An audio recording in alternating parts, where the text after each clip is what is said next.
kembali lagi dalam Ismunyo. Kali ini aku akan memberikan sedikit tips seni bina, dan aku merupakan pelajar seni bina Part 2 dan Part 1 di UTM Skudai tahun 2011 hingga 2017, dan telah pun bekerja lebih dari 4 tahun dalam bidang ni. Lepas tu ada hati mau bagi tips.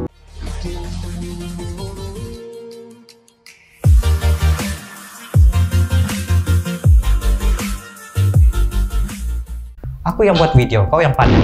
Tips dan pengalaman ini berdasarkan apa yang aku sudah lalui, dan mungkin temu duga ni akan berubah dari masa ke semasa, itu tidak tahulah.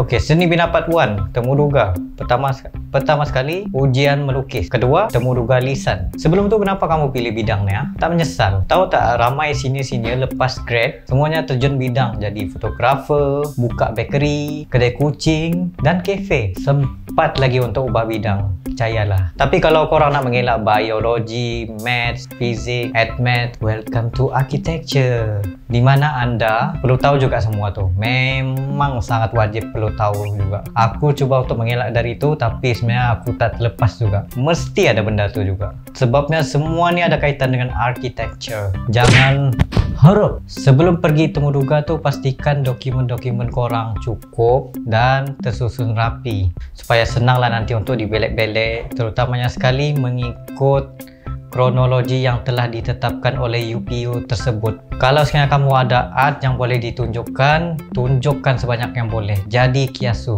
Tidak tahu apa buat kiasu? Kiasu ni ialah perkara yang lebih-lebih dari orang lain. Begitulah kebanyakan orang nak. Sebagai contoh, ini portfolio. Inilah contohnya ini. Entah mana dah aku punya portfolio, tapi ada dalam aku punya isu. Yang penting simpan dalam bentuk portfolio. Korang boleh dapat ideation untuk portfolio tu daripada Pinterest dan juga issue.com. Issue.com tu paling banyak orang buat magazine style. Study sikit tentang architecture. Jangan tahu sebut architecture saja tapi tidak tahu the real meaning about architecture. Hi everything. Macam aku interview dulu lah. Aku bukan tahu sangat pasal architecture ni. Tapi nama-nama arkitek sendiri pun aku tak tahu. Apa prinsipal lo, apa movement, apa semua tu. Semua tu aku tak tahu. Yang aku tahu, aku nak jadi arkitek. Kononnya lah. Kira macam menyesal lah juga. Tapi yang paling penting, anggaplah benda ni sebagai rezeki masing-masing. Dalam ujian tersebut, korang akan dibahagikan kepada ujian melukis 1 dan melukis 2. Melukis 1 tu macam mana untuk melukis, korang disuruh untuk melukis rumah sendiri. Itu tem zaman aku lah, tem tu. Dan satu lagi dibagi satu lengkungan sahaja. Lepas tu korang pandailah fikir apa yang korang nak design di dalam tu. Sebagai contoh, jadi korang kena fikir apa yang korang boleh buat daripada lukisan ni untuk jadikan sebuah maybe bangunan. Kebanyakan time tu masa interview tu semua buat desain bangunan gitu. Tapi ada seorang kawan aku ni, dia memang kreatif gila. Dia desain tu menjadi muka orang. Lebih kurang begitulah. So itu salah satu yang diperlukan di dalam architecture. Mereka mencari orang yang kreatif sebenarnya dan pandai bercakap. Bukan bercakap kosong, tapi ada ilmu lah juga. Selepas tu barulah ujian lisan seorang-seorang. Ini memang nervous gila lah. Soalnya soalan yang akan ditanya iaitu, tell me about yourself. Why do you choose architecture? Because I love architecture. Who is your favorite architect? My favorite is Ariana Grande. I mean Antoni Gaudi as my favorite architect. What is your favorite building? My favorite building, I think KLCC. Yeah, I think my favorite building is KLCC. Who designed it? Ariana. Okay, jawapan terbaik sebenarnya bukanlah disebabkan saya suka arkitek ni, saya suka ini. Salah. Tapi saya pilih dia sebab dia punya movement menjiwai karakteristik saya sendiri, dan saya ingin belajar lebih mendalam dan menjadikan dia sebagai idola. Gitu.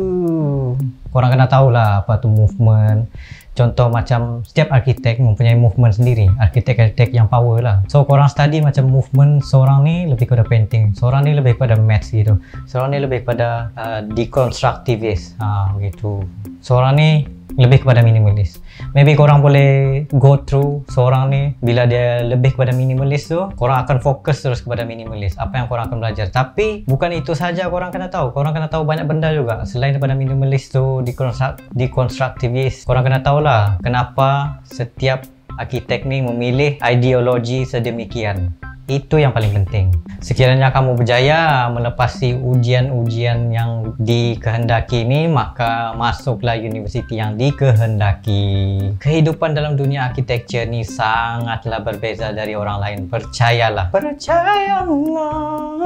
Sebab dorang ni, yang aku boleh cakap, asabiah teruk, friendly, kadang-kadang friendly killer, tikam belakang, shock sendiri. Tapi masing-masing bersatu kita teguh, bercerai kita bila submission. Dan seterusnya pasal kehidupan arsitektur ni dia akan diulaskan pada episod yang akan datang berkenaan dengan kehidupan di dalam dunia arsitektur. Apa yang menarik sangat dengan kos seni bina arsitektur. Jumpa lagi di episod yang akan datang. Jangan lupa subscribe, follow dan like dan share juga sekali. Thank you very much. Jumpa lagi anda.